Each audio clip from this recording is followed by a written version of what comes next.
Hey everyone, I hope you're doing well and staying safe during this time. If you're new here, welcome to the channel. Like I said, thank you so much for checking me out. If you haven't done so, please make sure to hit that subscribe button just right below the video. Cool, thank you so much. I really do appreciate it. And if you're returning, welcome back. Thanks again for your support. I truly do appreciate having you here. Today, we're taking a look at the Ripple v SEC lawsuit, and I have a question for you all, which is, what country are you watching this video from right now? Let me know in the comment section down below, and let's dive right into the Ripple XRP news. But first, you can see over here that Bitcoin is not doing so well, Ethereum is not doing so well, and I guess most of these other altcoins, which you guys can't see the name of, but they're not really doing so well. About minus 2%, I would say, on average for the daily.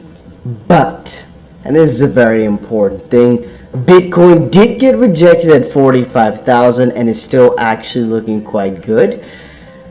Altcoins, specifically XRP, are waiting for the next Bitcoin spike and will most likely rally after that, and that will start again once we close above 45,000. But again, another little but comes in.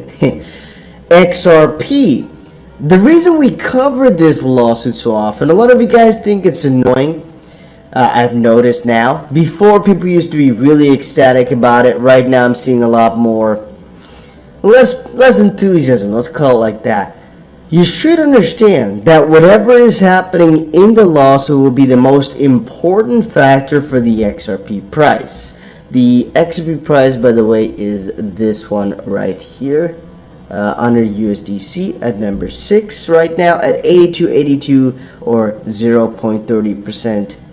Or 0.3% on the hourly and about 1.4% on the daily. And that's actually all I quickly wanted to say. So first of all, there's a couple things which have happened, and I've kind of been lacking because there's so many crypto events here over in Dubai that I've just been going to one after another after another. Don't have too much time to record, but today have time for a little episode. Ripple, Chris Larsen, and Brad Garlinghouse have filed a letter in further support of their motion to strike the SEC's late filed METS supplemental expert report. If you don't know what this report was about, it's basically the SEC side and one of their experts trying to add something to their report. And Ripple did not like that because it really didn't make any sense. We covered it a couple of times, but that's not too important for right now. Ripple says a continuous would reward the SEC for its gamesmanship and further prejudice defendants. The SEC's decision to wait until after the very last deposition scheduled in the case to file Dr. Metz's new reply report necessitates sanctions against the SEC.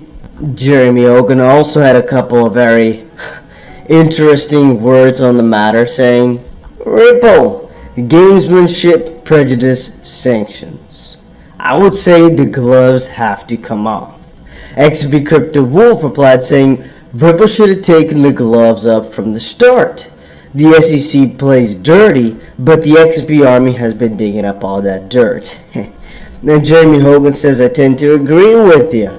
I think it was a mistake to agree that earlier extension because that's one less instance of an opposed request that Ripple can point to. After that one, Ripple told its lawyers, stop playing nice. Then we have yet another interesting piece. Take a look at this.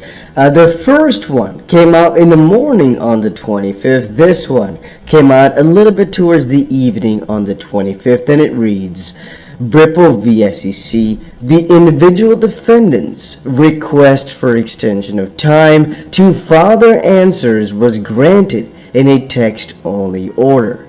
The individual defendants' answers are due no later than April 8th. XRP Crypto Wolf replied saying, as soon as the defendants file their answers, then the 2 weeks go. Start for the SEC. April will be a very interesting month.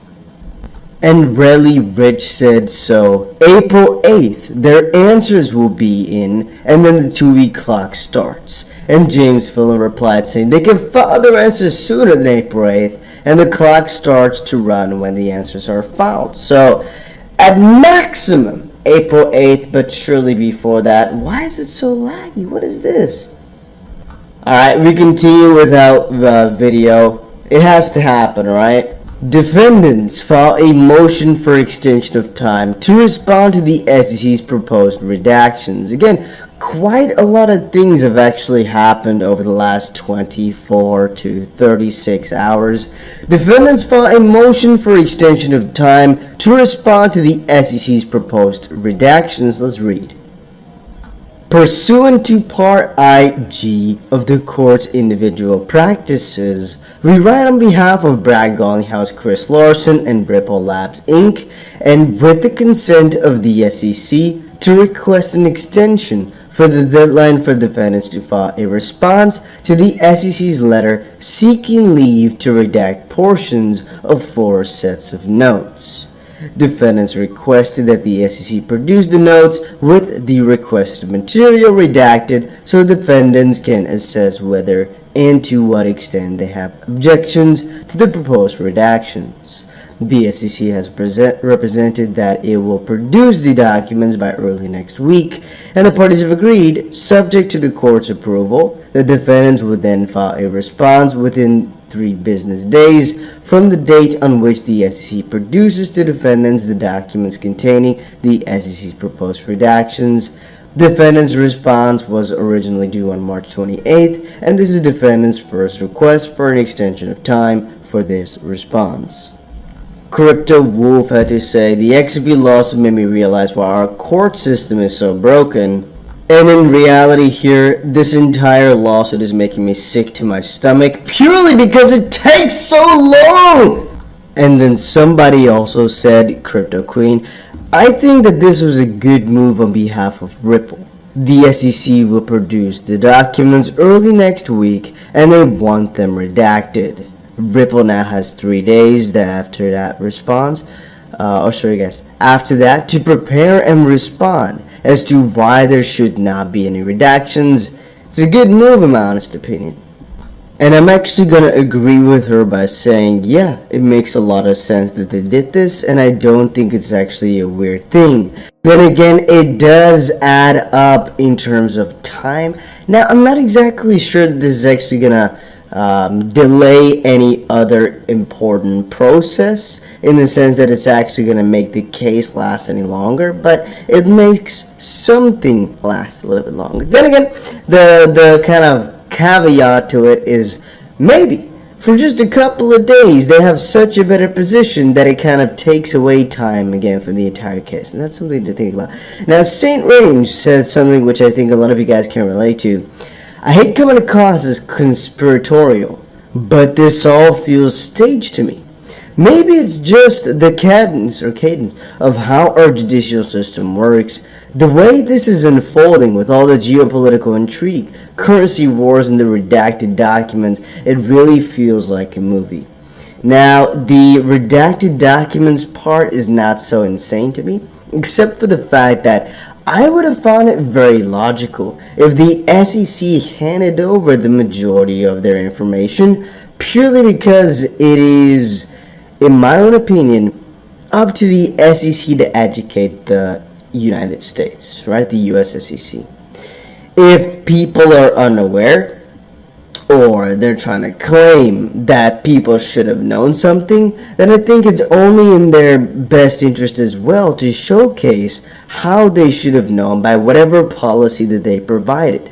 The fact that the SEC is saying, you should have known, but we're not going to tell you how exactly you should have known because we're not going to kind of show you guys what we had or what we thought, it makes absolutely no sense. And again, I've actually spoken to quite a lot of XRP haters.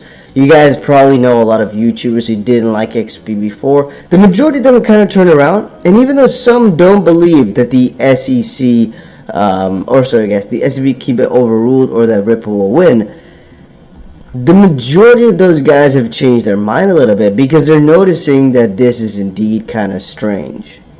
Now, I just want to leave the video at that, as we have some interesting news, but it's not groundbreaking just quite yet. If you're wondering in terms of price, by the way guys, if you're looking for a platform to trade on, check out the link for Bybit. A link will be down below. I am still bullish on nearly everything right now. It still looks as if things have broken out, and it will continue on that way. Tomorrow is going to be the weekly close for the altcoins, which is going to be crazy bullish, a beautiful bullish reversal with confirmation. I'm your guy. I will keep you posted. I'm your advocate. I'll be back on a daily basis, usually multiple times per day, with these videos to keep you updated with everything going on. So I hope you enjoyed the video. If you haven't done so, make sure to hit that subscribe button. Feel free to share any of my videos with your friends, family, social media, or anybody who may care to listen. Thanks so much for your continued support. I'm always here for you. I want to help you through this time. So thank you so much for continuing to choose me. Enjoy your day, stay safe, and I'll catch you again probably in a couple hours. Thanks, everybody. See you later.